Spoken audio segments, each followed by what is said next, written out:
Hello, আমরা যারা SSC, দাখিল এবং ভোকেশনাল দিয়ে এসএসসি পরীক্ষা দিয়েছি, তারা এসএমএসের মাধ্যমে বাসায় বসে রেজাল্ট জেনে নিতে পারবো। এটি কিভাবে জানবো চলুন দেখে আসি। সাধারণ শিক্ষা বোর্ডের জন্য জেনারেল।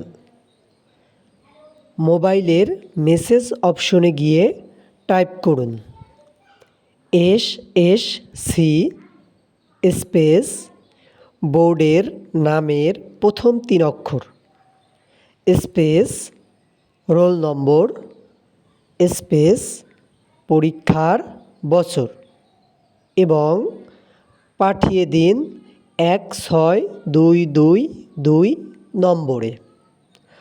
উদাহরণ এসএসসি।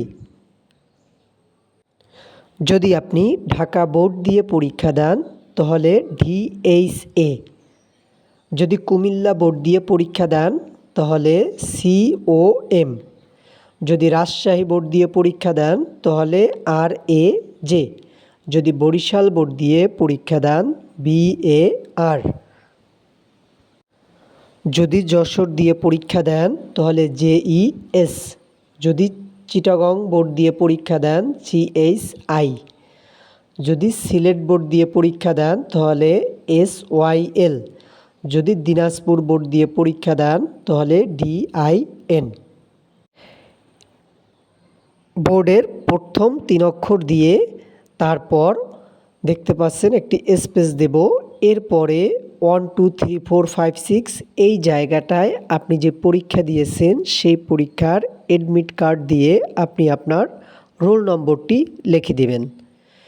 লিখে দেওয়ার পরে একটি স্পেস দিবেন, স্পেস দেওয়ার পর 2026 লিখে পাঠান 16222 নম্বরে।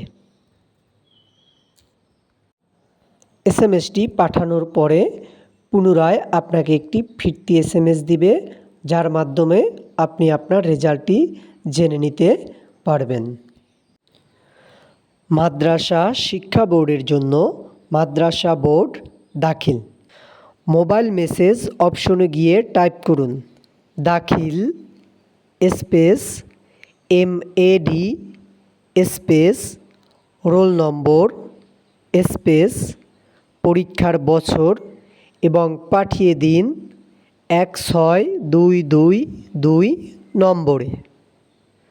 উদাহরণ দাখিল স্পেস MAD স্পেস 1 2 3 4 5 6 এর জায়গায় আপনি আপনার অ্যাডমিট কার্ড দেখে আপনার রোল নম্বরটি বসিয়ে দিবেন স্পেস 2026 লিখে পাঠান 16222 নম্বরে।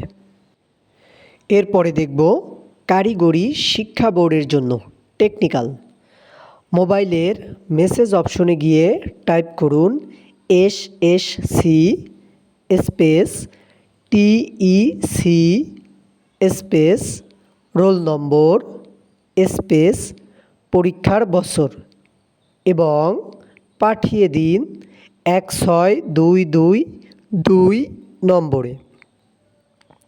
উদাহরণ এসএসসি TEC 1 2 3 4 5 6 এর জায়গায় আপনার অ্যাডমিট কার্ড দেখে আপনার রোল নম্বরটি দিয়ে দিবেন স্পেস 2026 লিখে পাঠান 16222 নম্বরে।